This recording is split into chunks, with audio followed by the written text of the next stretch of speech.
On today's episode of Aneesh Thing, I spoke with Harsh. Harsh goes by the handle A Diabetic Chef on Instagram. So, as you might have guessed, he is a diabetic chef and he makes chocolates. Harsh and I got talking a lot on sugars because he is anti sugar. I'm on team sugar. I really enjoy my sugar.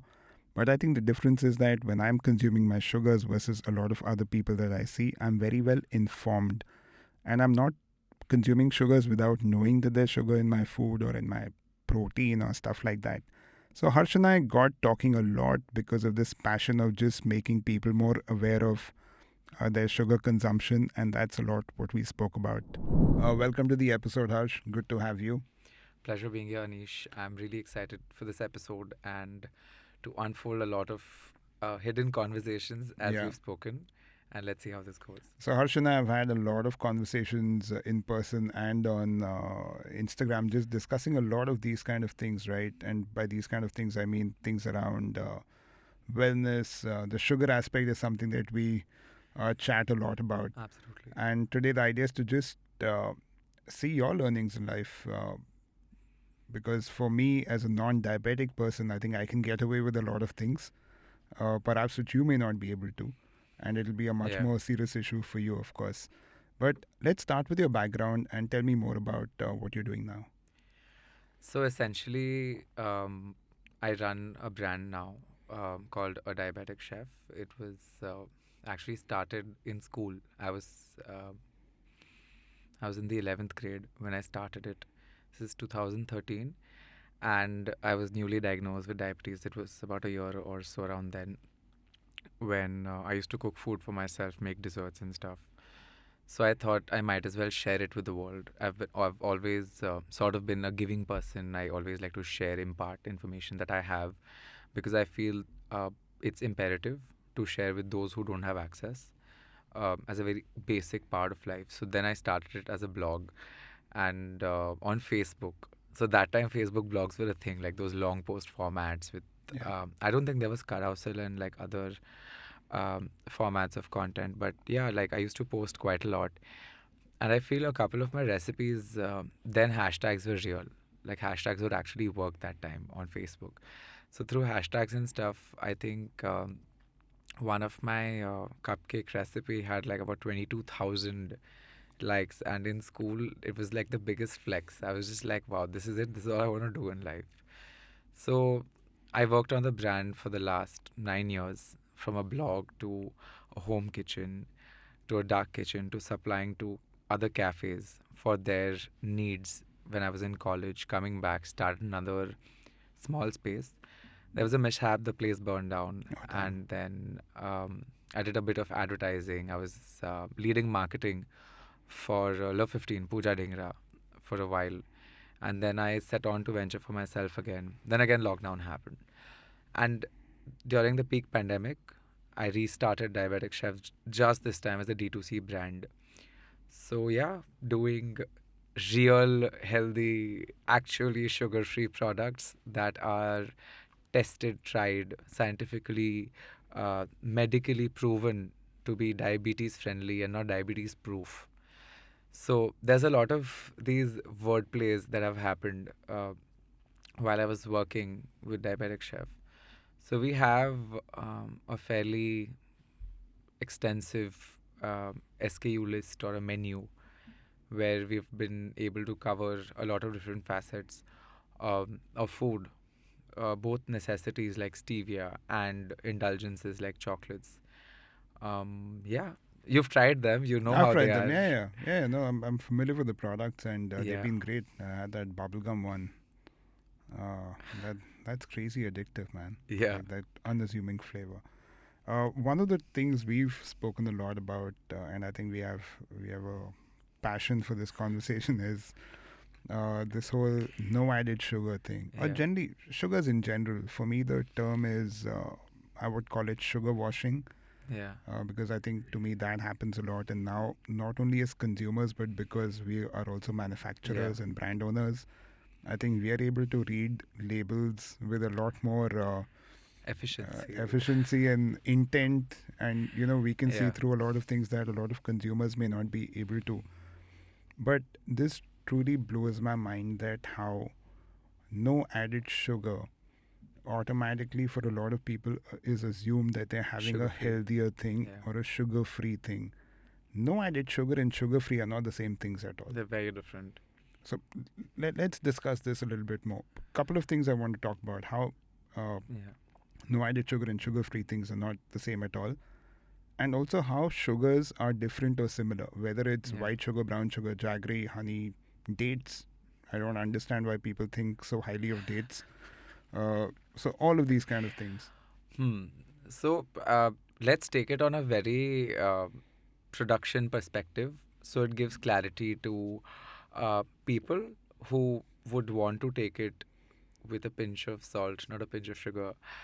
So, according to the norms of our government, according to FSSAI and stuff in general, no added sugar means that there are no sugars added to the product, which does not discount the fact that the product already has sugars. The ingredient, The you mean? Yeah. ingredients already have sugar in it that have been used to create that product. Now, if you let's break a label down and then we'll go like part by part. So we look at carbohydrates in general. Now carbohydrates are broken down into two parts: total sugars, which is further broken down, and dietary fibers. Now we'll address the total sugars part of it. Total sugars has two parts. One is added sugar and one is natural sugars. What a lot of brands have been doing is they mention it out that the added sugars are zero and they term it as a no added sugar food.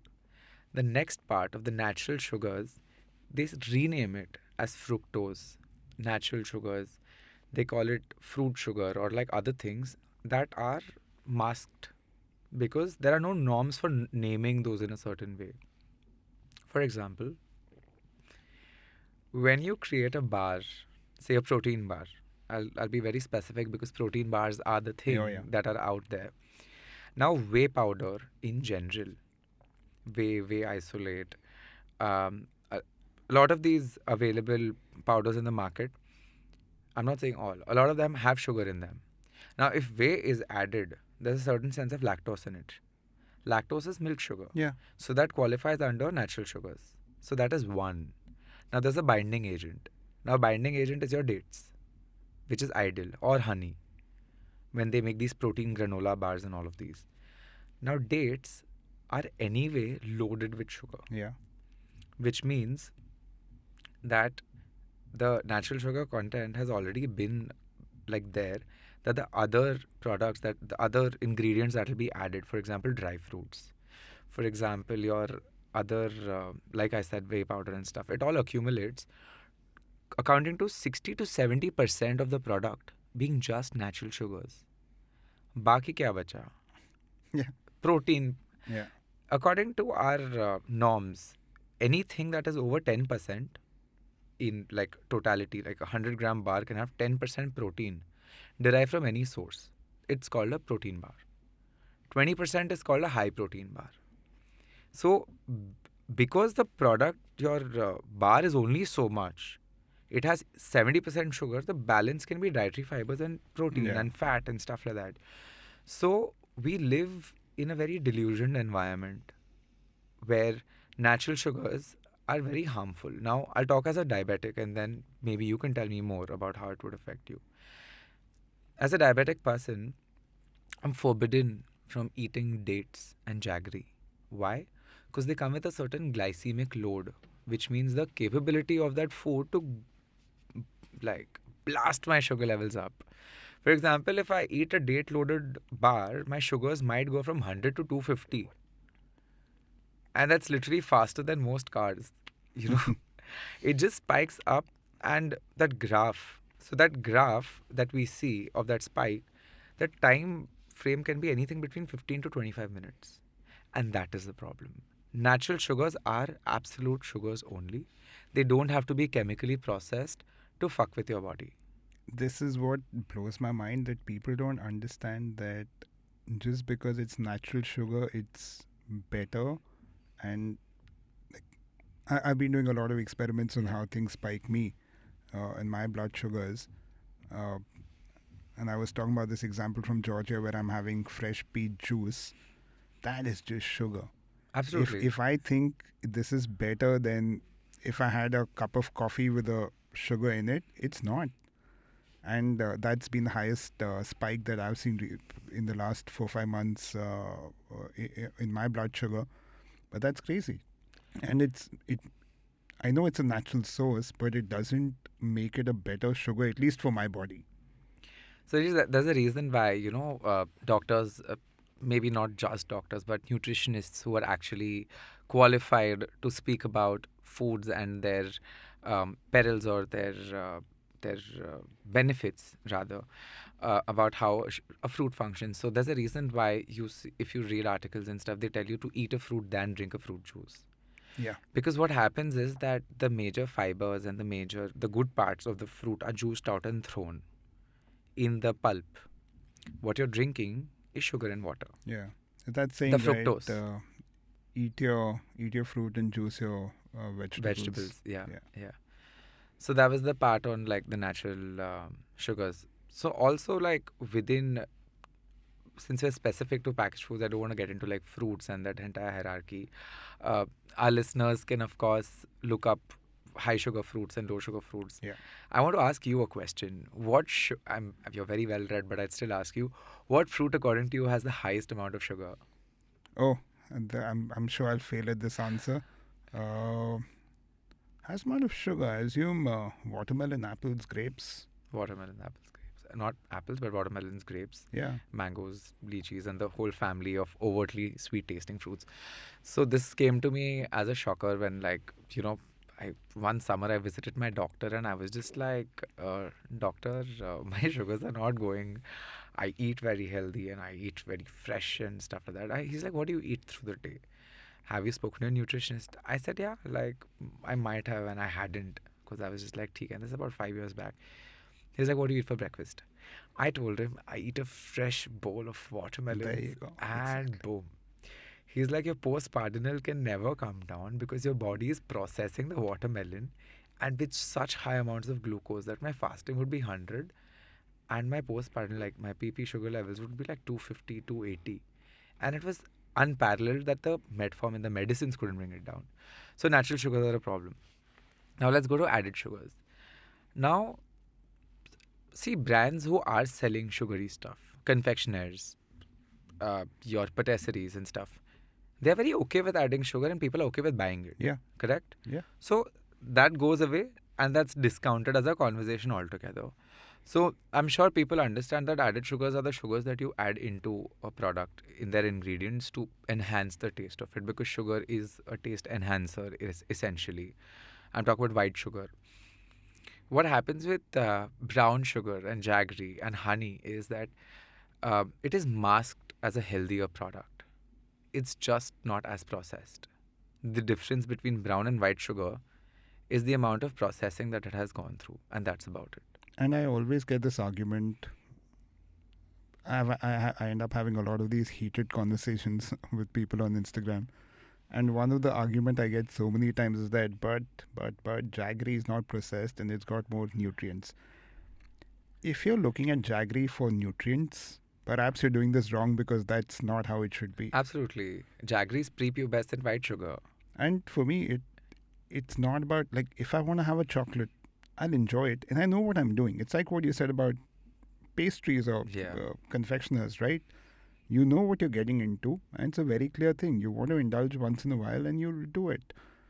I'm the one to speak on this because in the last 4 days I was on holiday and I had 2 packs of those Royce wafer chips. They're beautiful. They're just addictive, but I know exactly what I'm doing. There's no two ways around it.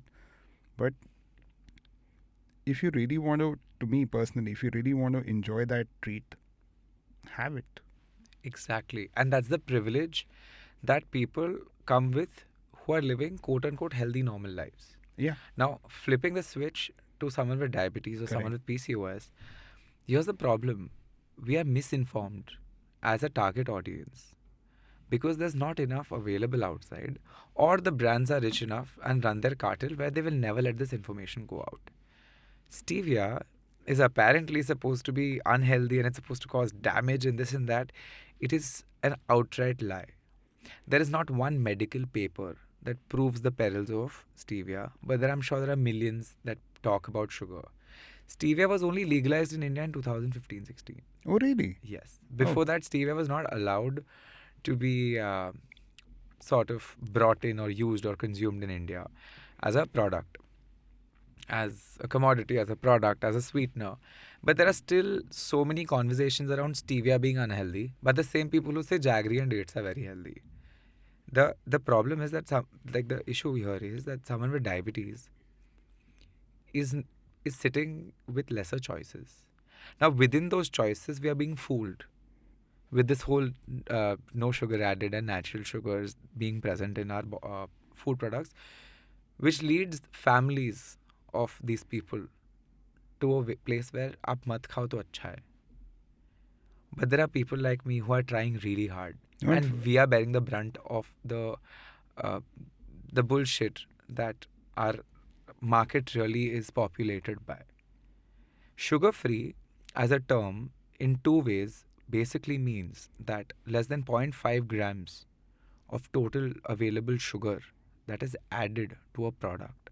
So if you have a 100-gram chocolate, you can have a threshold of up to 0.5 grams of sugar. And that legally qualifies the product to be sugar free. That's it. So sugar free does not allow you to also have high amounts of natural sugars. Yeah, so it's a total sugar in the chocolate, right? Correct. Not added versus natural sugars or stuff It's like the that. total added sugar present in a sugar-free chocolate. Now, for example, when we work with berries, if you have berries in a chocolate, I have seen a lot of brands who add berries to their muesli, and they add berries to their bars, not chocolates, they call it bars. What they do is that they use dehydrated berries. Which Now, are just sugars, man. dehydrated berries are candies. Yeah. You have to use sugar while dehydrating those, which means you're taking the water out, leaving sugar by using sugar. There are better ways of using berries. Like, we freeze dry our berries. There are multiple dehumidified, unsweetened berries. Like, you take the sweetness out of it, and then you add it to give it that little bitey element to it, to give that chewy part of it, and it retains its taste. So these are also a lot of things that are a part of our labels. Now, the last part of the carbs bit is the dietary fibers. Now, when I ask you what do you think about dietary fibers, what comes to your mind first? I have no clue. Correct? Yeah. बचपन से हमें बोला गया है, we've been told since we are young, fibers are very good for you. But do people know that fibers never get digested by our bodies? So dietary fibers that you consume, they're never digested by your body. A protein is, a fat is, it's broken down. It has, fibers are in and out of your system. So when someone says don't have high carbs foods, it's not just for the sugars, it's also for the fibers and the source of those fibers. How is that making a difference? And is this playing with that sentiment of people that you're in a way not being technical about it, but you are positioning it as a healthier thing just because it's not refined. Again, the Jaggery conversation. But this is a very real conversation that I've had even with my friends who would say, no, Aneesh, it's natural, it has to be healthier. No. It doesn't have to be healthier. See, there are a lot of quote-unquote naturally available, foods, and there's a lot of naturally available substances that are out there that might not really be healthy, like foods, fruits, vegetables, raw vegetables, for example. Eating a straight up raw vegetable can actually do a lot more harm than you know. Juicing a fresh raw vegetable can actually screw your system up beyond a certain amount of repair for at least 2 to 3 days. So this whole no refined sugar is another fad that we have in the market. I don't see it a lot often now. It was coming up till a certain point where they've just there's no refined sugar in this. One of the biggest brands in the world, one of the biggest chocolatiers in the world came up with something known as reduced sugar. Reduced sugar. So, yeah, tell me more. So reduced sugar essentially meant that a chocolate had 60 grams of sugar out of 100. Now it has 40 grams out of 100. So That's still that, a lot. That's a lot. but quantum mein dekho, the 25% or so, Yeah. like that reduced sugar goes to like, oh, we have reduced sugar in our product. People will buy that thinking कि इसमें कम शक्कर है, like it is less sugar. So this entire wordplay, because of lack of enough laws, has played in the favor of people. People like you and I, because we're in the industry, Aneesh, and this is the harsh reality, we are so well informed about it. As consumers also, people are well read with health disorders. People who don't really have health disorders, who are health conscious or who have nutritionists will know, but the third segment would not. हम label पढ़ के खरीदते हैं सामान. Hey, but even the earlier thing you said about watermelons, right? I know so many people who will have a bowl of watermelon thinking it's just a great healthy thing to have. And Fresh fruits. fresh fruits, right? Everything fresh must be great by that logic. The other thing that comes up in a lot of conversation is brown bread versus white bread, or you always get this GI thrown into your face. I've been experimenting a lot again because of Ultra Human. I'm seeing how things spike for me, and as a non-diabetic person, at least for me, and everybody's bodies can react differently to things.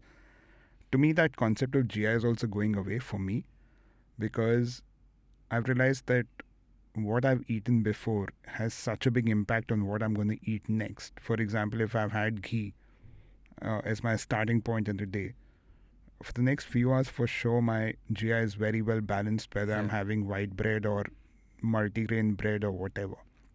So, as a regular non-diabetic person, to me, GI is, I'm not worried about GI at all. It won't mean anything to your body, you know. Essentially, glycemic index works on the ability or the quantum of how much your blood glucose will go up on consuming a certain food. That is the glycemic index. So we benchmark high GI, low GI, medium GI foods. And that's how we consume as diabetic people. They're deemed diabetic friendly if they're low GI foods, or if their glycemic load is different, which is another conversation. So your GI and GL is relevant to your body only if you're diabetic, or if you have PCOS or insulin intolerance because of other reasons. The issue that we sort of address here is that when people are very well read, or when they're extremely well informed, they tend to make certain choices that won't make sense to their body. For example, now, say as a non-diabetic person, you've been using the CGM. Yeah. The other day, when we were speaking, you mentioned that the black coffee caused a spike in your glucose levels. Any food that you eat can spike your glucose levels, not because of your pancreas, but because of how your day has been. Oh, yeah. Because of the food that you've eaten in the morning, because of your last supper, like your last dinner from the previous night, or I've seen my glucose go up because of a really stressful conversation. there you go. And these are things you hear, right? That stress can do Yeah, this, stress yeah, can do that. yeah. And for me to see that, I was like, you know what? If I'm having a stressful conversation, I have to find some way to relax myself a little more than Yeah. take the stress on. So, speaking purely on like a CGM perspective or continuous glucose monitor perspective, so it's a beautiful device that Abbott came up with. It was purely meant for people with diabetes, right? Now, you and I go to a cafe. Let's talk about that same smoothie bowl with those berries. Yeah. Anish, if you have it, you have, say, benefit of doubt, 95% functional pancreas. I'm sure you've got these tests done. Yeah. C-peptide and I'm stuff good, like yeah. that. So your pancreas is, say, 95% functional. Unfortunately, I started off with 50% functional pancreas, and now they've degenerated and probably gone to 30-35%. That same smoothie bowl, if we start off together, we're both on IF and we've like maintained it at 9500 that we've done it. Your glucose will go from 100 to 110, 115. These are not absolute numbers. Yeah. My glucose will jump from 95 to 250 on the same smoothie bowl, the same serving size. Which means that my body requires the CGM to measure what is inside the frozen banana, the coconut, the chia, the berries, or the honey, or the dates, and stuff like that. So, your body is capable enough to fight it back and break it down. My body does not have that. So, which is essentially why a CGM would make a lot more sense to me on a pure calculation perspective of blood glucose levels. Everyone can have low sugars, right? Like people are just like, "Meri sugar kam ho gayi. I'm feeling not like I'm feeling like I'm gonna faint."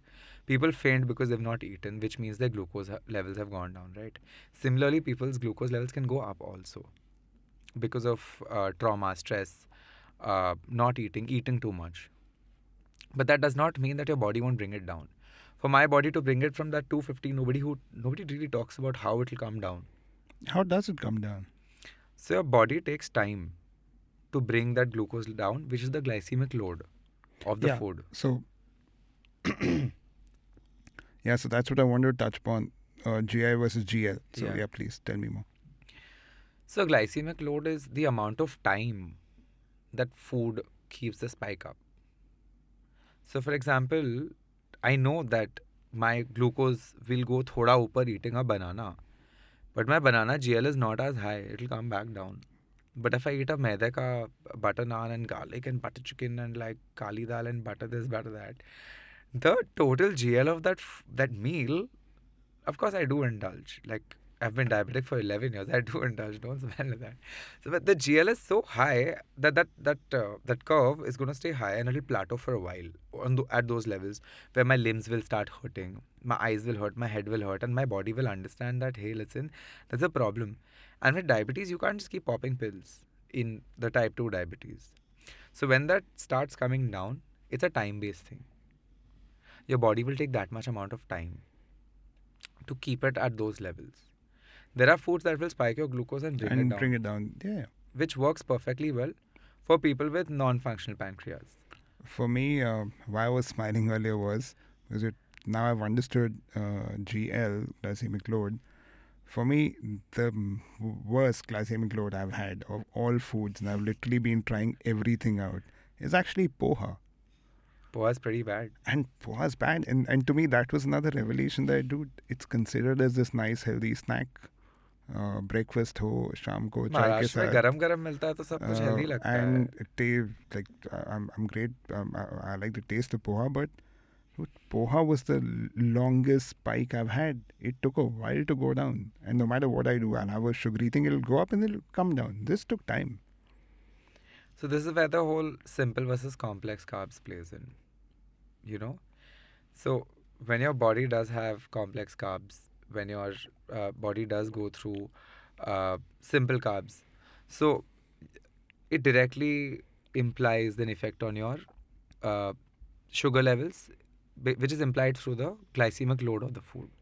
Now, a lot of people, when they talk to me and when they ask me, what is the GI of your food? What is the GI of your chocolate? Now, listen to me, boss. You're buying a chocolate as an indulgence. Yeah. Correct?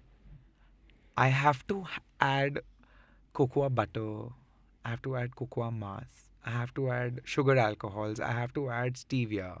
Because a chocolate is a chocolate, you're supposed to enjoy it. You're supposed to have it like it's like a nice, like 3 piece tod ke kha liya. You've eaten half a bar, which is my personal suggestion. I tell all my clients, please don't have more than 10 grams. You have 40, nothing will happen to your body. But respectfully eat it. You know what I mean? Now, when you have such good fats, it will reflect on the nutrition label, right? Otherwise, I can make a non-complex ketogenic chocolate bar for you. It'll taste like soot and ash. We both know that there's a lot of that's going around. You can make a product healthy while it has certain macros. Now, the good fat is contributed to by the cocoa butter. It's one of the best sources of fat. The carbs come in from the stevia and the erythritol and the maltitol that is added, but that is used to mask the taste of stevia.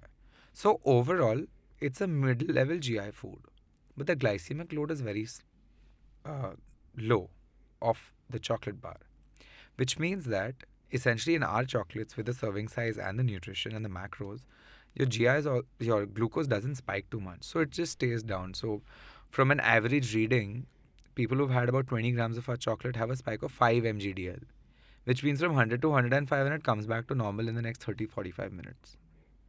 So two parts that need to be focused on when people are consuming packaged foods, in any packaged foods, is the serving size and the time of the day. This whole idea of I'm buying a chocolate because I have cravings at night. Don't sleep immediately after having any Yeah, chocolate bar. cravings at night. Oh, that's another topic to talk about. And the whole timing of food, right? But I must say, this is not. Uh, so, my question here to you is that why is GL not spoken more about and GI is spoken more?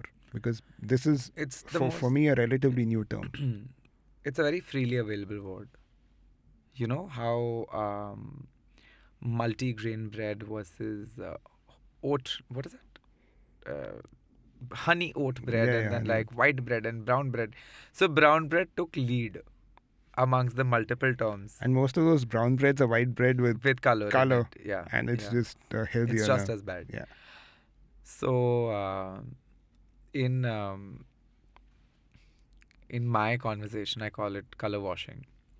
When you just change the color, or when you change the packaging, or when you change the presentation of a certain food and you serve the same thing, and then you prove it to be quote unquote healthier with white bread and brown bread, people have foregone the fact that this whole there's a whole wheat bread thing also, which I'll touch upon just after this.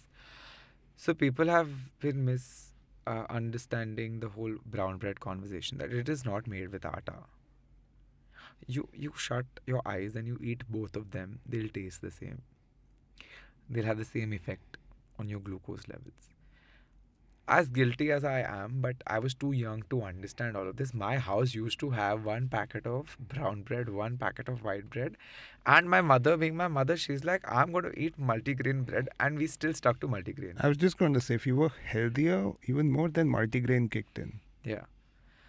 Now, with all of this, as a chef, also as someone who understands food slightly better than companies with a lot of money, and you exactly know what direction I'm talking into, what happens is that a majority ingredient is maida, is refined flour, and then there is oats, and then there's atta. What they do is they call it multigrain, or they call it whole wheat. But in the whole wheat process, it's 5% whole wheat and 95% maida. Yeah. By the way, the same thing happens a lot with protein powders as well. You'll have when it comes to protein powders, you have your let's say whey, you have your isolates, and then you have your concentrates, and then you have a mixed blend, and a lot of them will on the label then say whey protein with whey isolate and whey concentrate, but majority of it will be whey concentrate. 5% will be isolate, and just because with that they can put that on the Claim, yeah. label and you're done, and you assume you're getting a better product and you're paying more for that, but you're not. The idea of mislabeling, or like wrongly labeling, is both the onus of the brand and the regulatory bodies. It's not the consumer's fault to a very great extent. Now, say, for example, you and I come up with something together. We are both conscious of what we want to put out in the market, because there will always be this point where I'll be like, no, certain bits of diabetes, and you'll be like, no, certain bits of packaging. Like Swami has excellent Thank you. packaging. Like the user experience of a Swami bottle, right from the sustainability part of it, to the label, to the simplicity, to the minute details that have been taken care of from the carvings of the bottle. That is something that I'm sure you will look at. I mean, of course, I'm also into packaging. Like, I'm very passionate about it, but that will be one of the major points of sales. And of course, as two people in the F&B, we look at the taste of it. So it's an amalgamation of two people coming together. Now we will have to comply with the laws, but there are a lot of these loopholes So many loopholes. that you can like get away with. You and I won't do it. But if there's like a third person who starts their brand and is like, oh, I'm gonna do something very healthy, they'll come up with a new term altogether. I'll actually say this. I think 99.9% brands will take every leeway you can possibly be allowed to make a thing seem better. And I think more than homegrown brands, International brands a are lot of doing it. international brands will do it. Yeah. Any much larger commercial brand will do it. One thing we do at Swami is that we put the full calorie count on the front label. Front label. Yeah. Usually on the back label it will be 100 ml per 100 ml or stuff like that. We just put the full bottle calorie count right in front. I really like that concept though, which I think is now a mandate for coffee shops. Like I'm seeing it happen at Starbucks and all Yes. as well. Yes. I think it's very fair to tell the customer, give them the complete picture. I have my yearly indulgence at Starbucks with that pumpkin spice latte. It is ridiculously sweet, but that's my once a year guilty pleasure at Starbucks. Uh, I see the thing, I can see it's 450 calories, which is a lot, but I'll do it. And I'm doing it knowingly, right? I'm not doing it misinformed. Yeah. Yeah. So, this is another problem of non-inclusivity that most dine-in places have. Anish, I've been to a total of 3 places across India. I'm saying the places I've been to who have served something sugar-free as a beverage to me. Apart from offering me a Diet Pepsi, Diet Coke, which also most places don't serve. And I'm not someone who likes to just go and dine in or like go to pubs that are fancy. I messaged you from Goa where I had gone to like a hole in the wall Yeah. pub with some of my friends and I found Swami there. And then I asked him, do you have something perhaps without sugar, something that I can have? They didn't have it. But I've been to like fairly medium scale places also. Can you believe that Starbucks doesn't have one sugar free drink? I think the sugar-free drink will be the cold brew and the nitro. Absolutely. Yeah. And I went the other day and I asked, not just at Starbucks, I do this activity quite a lot. I'm like, what is it that you can make sugar free for me, which is cold because it's very hot outside? And I'm not down for coffee because I just can't drink coffee. They offer me hot chocolate.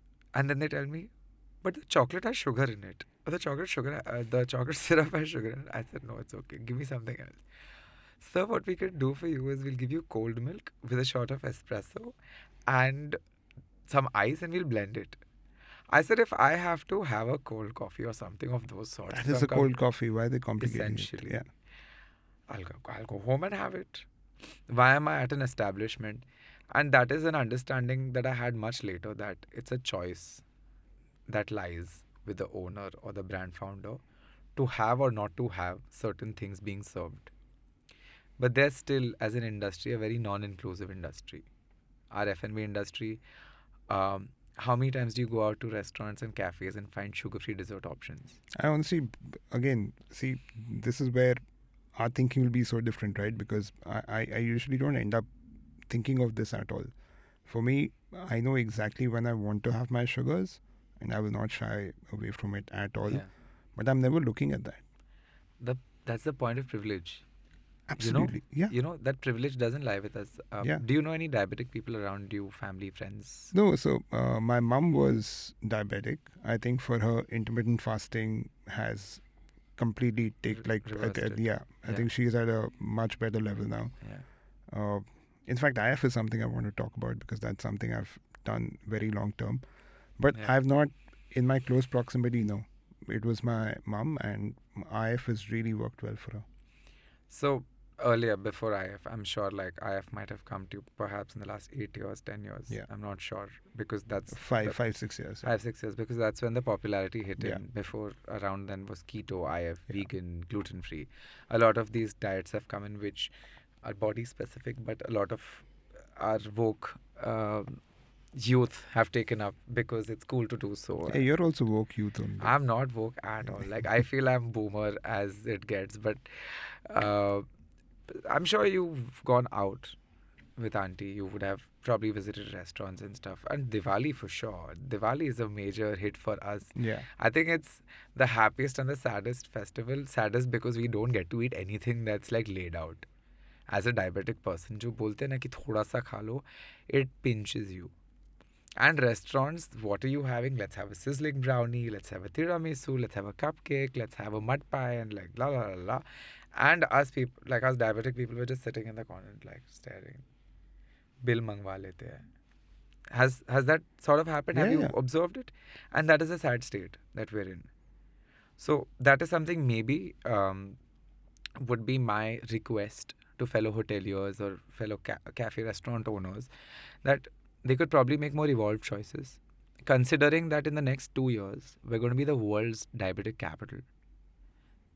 That is crazy. What numbers are we on right now? What do We're you know? number two, where China's leading. China and US were competing, and now China's leading, and then now there's India, and India's looking at beating China, replacing it at number one, world's diabetic capital. We are currently at 12% people with diabetes and pre-diabetes. We're touching 18% very soon, and this is the last census that had happened.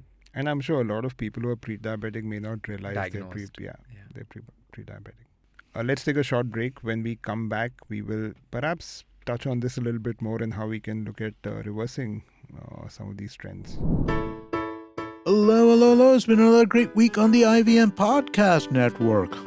On Paisa Vaisa, Anupam talks to Anurag Sinha. He is the co-founder of One Score and One Card. Anurag shares with Anupam the Indian credit landscape and the growth of personal credit across the country. On Smarter with Sid, Siddharth talks about the recent phenomena called quiet quitting and what are its pros and cons. On A Niche Thing, Anish and his team at Swami list down the criteria for finding the perfect black t-shirt in India. This may sound simple, but it's tougher than it sounds. On Advertising is Dead, It's All Business, Varun is joined by Ketan Mavin Kurve. He is the CEO and founder of Alpha Coach, a fitness app. They discuss the blending of fitness with tech and what might be the way ahead. And on The Habit Coach, Ashton takes a listener query and lists down some tips on how they can comfort their partner during period pains. Once again, I'd like to remind you all, we have some amazing merchandise on the IVM Podcast website. Go to the website, ivmpodcast.com, and you can click the shop button and it will take you to our partners beyond follow. Do follow us on social media. We're IVM Podcast on Twitter, Facebook, Instagram, and LinkedIn. And please do tell a friend if you're enjoying this show. Word of mouth does help us a lot. Also, wherever you're listening to the show, give us a rating, give us a review. That is always helpful. Also, do remember to check us out on YouTube. We have a number of channels operating over there. And finally, we'd like to thank our sponsors this week: HDFC Mutual Fund, TransUnion Sibyl, Volvo XC40 Recharge, Checkpoint Software, and Smallcase. Thank you so much for making this possible. So picking up from where we left off, scary thing that we might be the largest diabetic population in the world. Tell me basic things people can do generally to manage sugar and their health better. And from my aspect, a lot of these things might be the most common things we've heard how many times, but I think sometimes you just need a lot more emphasis on it again and again. There are three parts of it. First is very important. It's probably 60 to 80% that constitutes of any health condition, or like you mentioned, weight loss. It's the food. Food is the most important aspect of managing most lifestyle disorders. Diabetes is a lifestyle disorder and it's an autoimmune if it's a type 1. Second is the fitness regime or the activity that your body does. So as an entrepreneur, you and I both know we have to spend long hours in front of the computer. As much as some of us hate it, we have to do it. You make me stand in the kitchen for 12 hours, Anish. Like, Harsh, मुझे 5,000 chocolate बना के चाहिए, या फिर you want me to like make like a different flavored chocolate spread, I'll do it. But sitting in front of the computer is very tasking for me. Is taxing for me. It gets very problematic for me to sit in that space. But still, when I get a phone call, I take the phone up and I'll keep walking around. It is important to do so.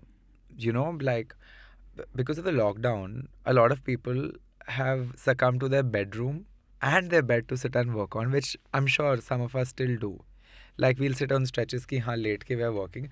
Sit up straight, walk around, do some form of activity, and pick up anything that you like. I grew up without playing any sport. And it is very weird because, again, I was 106, I was obese, I was really short. So I was unhealthy, because of which probably I succumbed to diabetes very early in life. If I had played a sport, maybe then, the diabetes onset would be delayed.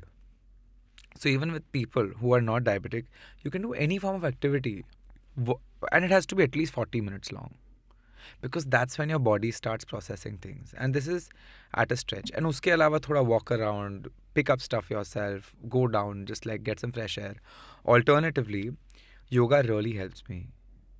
You know, those 45-50 minutes of yoga are very calming, which, or Pilates for that matter, that burning sensation in my body when like my body's heating up and I'm feeling it like, haan, theek hai, ho raha hai, and then the cool down. It helps my body recover and it makes me feel happier. So when you're exercising, when you're doing some form of an activity or any sport that you like, I love to swim, which is why we meet each other quite a lot around the swimming pool. I'm just like there. Third is wellness of the mind.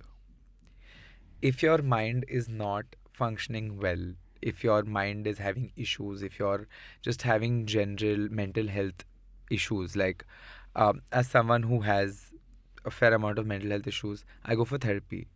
So therapy helps me healing with my diabetes also. So people suggest meditation. I've still not been able to bring myself to meditate, but I see my mother do it. I just can't do it. I see my mother do it, Anish. My mother has been diabetic for 25 years. Her sugars, touch wood, she's gone off insulin. Her metformin doses are down. She has other health complications because of diabetes, which is not allowing her to get off meds, but her yoga, her walks, it really helps her. I feel our older generations, some of them to a lot of them won't acknowledge mental health issues or whatever the existence. A lot of them don't have it because of their mental fitness, because of the yoga that they've done, because of that calmness of mind that they've been able to build through regimes. And mindfulness or calming yourself and yoga and, you know, like just keeping your head together does not mean you have to sit on a yoga mat in front of the sunlight and you're just like meditating. It can also mean doing things that you love to do. Like for me, cooking is therapeutic, not baking or making chocolates. I love it, but it's my profession, so cooking is. I'll sit and chop onions. Like I've chopped, one day I was so pissed off, I chopped 3 kgs of onions. My eyes were watering, but my mind was just so calm. So 3 parts of it: what you eat and how much you eat, of course, what your body does in terms of activity, and how your mind functions. These work effectively for most lifestyle disorders. Especially for me, it has worked for diabetes. So that's my little Yeah, I think mantra to wellness. I think for me, just to further add to what you said, the consumption bit, right? Everything ultimately comes down to that. Yeah.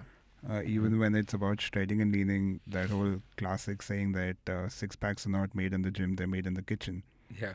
And nutrition is such an important part that for me today was the larger point, right? Of how people might just be consuming stuff because they're misinformed. And I think as a consumer, if you want to live better and have a better lifestyle, I think you have to be a little more conscious about reading labels and just don't take a lot of brands or what you hear at face value. I would not take fitness advice from someone on Instagram that I don't know what they've done in life, and suddenly they're giving me fitness advice. That really like surprises me. I think adding to what you said, consumption is so important, right? I think to me that's the basis of just living healthy. No matter you can never out run a bad diet. No matter how much you work out, how much you run, if your diet's bad, you're not gonna come over that. And that whole classic saying that six packs are built in the kitchen, not in the gym, I think that, of course, is so true. But I think the larger thing for me, and I see a lot of people trying to get fit and they somewhere don't ever really make a very big difference, because it's not that they're not trying, but they're just making informed decisions. And I think that's my biggest learning, even on today's episode, that just be a little more careful about reading labels, understanding what's going into your food, because sometimes if it's really tasty and delicious and all, which is great, but just think how it got there. If something was zero carb and zero this and zero that, it's not possible to have a zero carb food. Yeah, like a lot of these things can just be loopholes or stuff like that. So just be a little more careful about these kind of things. That being said, we've had our share of healthy. It's also important to have a cheat meal, cheat day, because that's when your body deserves that little break to avoid the burnout. I think we all deserve it. But that being said, that also has to be disciplined. You can't cheat on a Sunday in week 1 and Thursday in week 2 and Tuesday in week 3. If it's a Sunday, it's a Sunday. Have it every week because your body knows the recovery and the trauma and the stress and how it's going to be. So your body behaves itself. So I think that's it from me about sugars and no sugars and anti. So I would call myself an anti-sugarist, if that's a word. Anti-sugarist, yeah.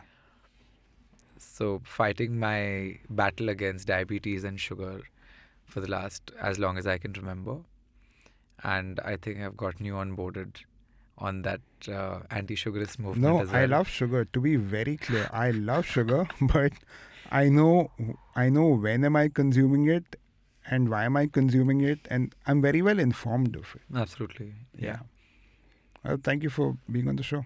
Thank you so much, Aneesh, for having me. I'll see you at so soon. Absolutely.